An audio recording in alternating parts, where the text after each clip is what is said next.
You're listening to That Home Loan Hub. I'm Zibuni Salimova, here to make home loans and property investing simple, smart and stress-free. Let's get you closer to your property dreams. If you want to learn about budgeting, or what does this word even mean, well, tune up. I've got James with me in the house and we're going to talk about budgeting. Hello, James. Yay! Budgeting, your favorite. I can see the excitement in your eyes. Yeah, and she's not being sarcastic. I mean, I was just doing my budget again yesterday or over the weekend, I think, because my situation, as your situation changes, your budget needs to reflect the situation. So it's good that we're talking about budgets today. Okay, so budgets. What's the number one thing people need to know when they sit down to do their budget? Because for someone that never done it before, it can be so overwhelming.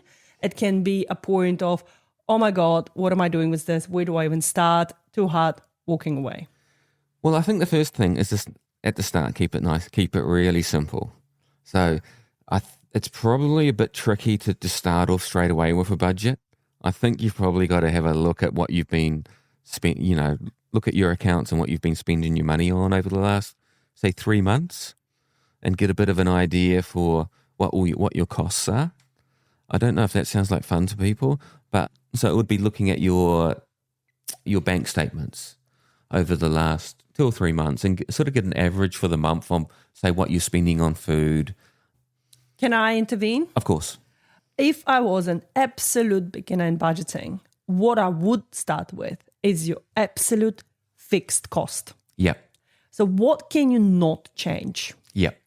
And I would say things like rent. Yep. That's fixed, right? Every week you have to pay $550 a week on rent. Or if you've got a mortgage, you know exactly how much is going out on your mortgage repayments. And that's something you can't easily change yourself unless you're moving a house or unless you're selling and buying a cheaper house. But right now, this is your fixed cost. This is what you would start with. And then same as income. I would say if you're on salary, for instance, you know exactly how much you're earning each month, and that would go into your columns for the budgeting. So fixed cost and fixed income that you know for sure that's coming in. So that would include things like power and your rates and insurance. Yeah. Because those are all things that, you're going to have to pay every month anyway. Yeah. It's ongoing, So that would include those things. Yeah. Anything else in the fixed cost? Yeah. I would say, if you've got schooling, like childcare cost, school cost, I would say that would go in there. But again, if you don't know, if you're not sure, then as you say, go back 3 months. And to be honest, with the power of AI these days, AI can actually do the budget for you. So you just need to drop it into the ChatGPT the last 3 months. Statements. Yeah, your bank statements. And you could just say, hey, I'm doing my budget. Can you help me to understand my costs, And it will give you amazing breakdowns straight away. So you don't actually have to sit there with a calculator in hand, calculating every single point. Okay, I'm going to do that as a case study. I would love for you to do that. And then next time we talk, I'll share the results. Yeah, you could actually drop your last 12 months if you wanted to. And you could say, hey, break it down month by month. Now, do remember AI is not as intelligent as some humans can be. Oh, so I shouldn't worry about it then, because I'm going to do a much better job, right? You would still do a better job, but make sure, because you can catch them out making mistakes. But you just have to have really good prompts for AI to do what you want it to do. Okay. But that could be a really good starting point as well. Yeah, I might get your assistance on that. If you're worried about, oh my God, I don't know where to start, ask AI for budgeting tips or come to us and we'll be able to help you. But definitely start with your fixed costs, fixed income, and then the rest can be averaged out. Yeah. And then from there, you can see, are you in the red? Are you in the green? How much surplus do you have there? Do you have money for play money to have fun with? Do you have money to invest, like sharesies or building your wealth or, topping up your KiwiSaver? So all these things that you got to sort of think about in the future, because you want to live in the now, you want to have fun now, and you want to enjoy the time with your family, especially now at school holidays. You want to go out and have fun with your kids.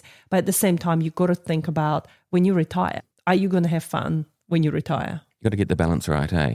You just got to somehow you got to get the balance right. I was talking to somebody yesterday about KiwiSaver, and they've saved a lot of money, hundreds of thousands of dollars. But then when we worked out, they're the same age as me, that they are going to be still renting when they're retired, the amount that they needed to put away is a lot more. Wow. Then it was like $500,000 more.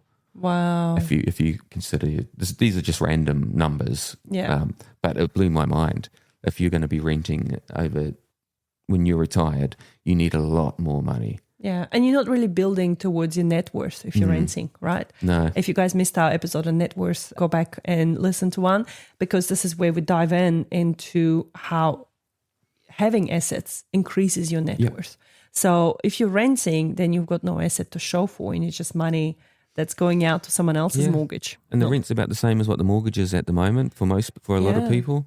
The other thing is, I'm glad you brought up surplus. If you do see that you've got a surplus, then you might start thinking, oh, how do I use that surplus? Now, most people spend more than they earn. Yeah. No matter how much money you make, most people will spend more than they earn. It's crazy that we're like this, but this is pretty much what happens. So, but if you do have a surplus, you can then use that surplus. You can put some aside for yourself, but generally speaking, you could put the other third of it into KiwiSaver. The other third could go on your mortgage.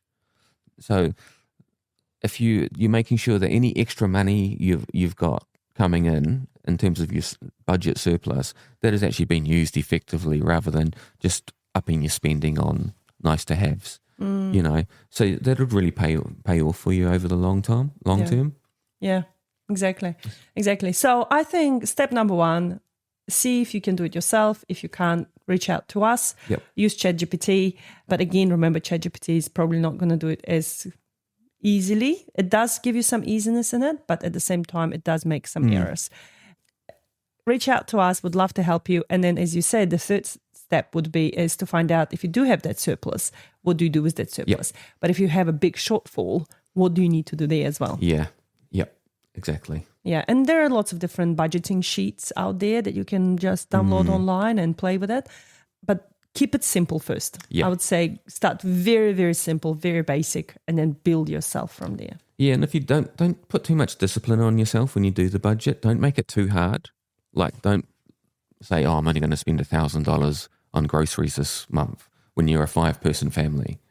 Like, that's really hard to achieve. Be realistic. So be realistic about what the targets are that you're setting for yourself. Make sure they're achievable.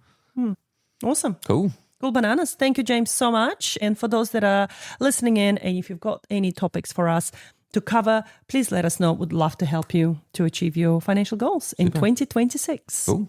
Bye. And that's a wrap on That Home Loan Hub. Don't forget to hit subscribe and join me next time for more property tips and tricks. Your next smart move starts here.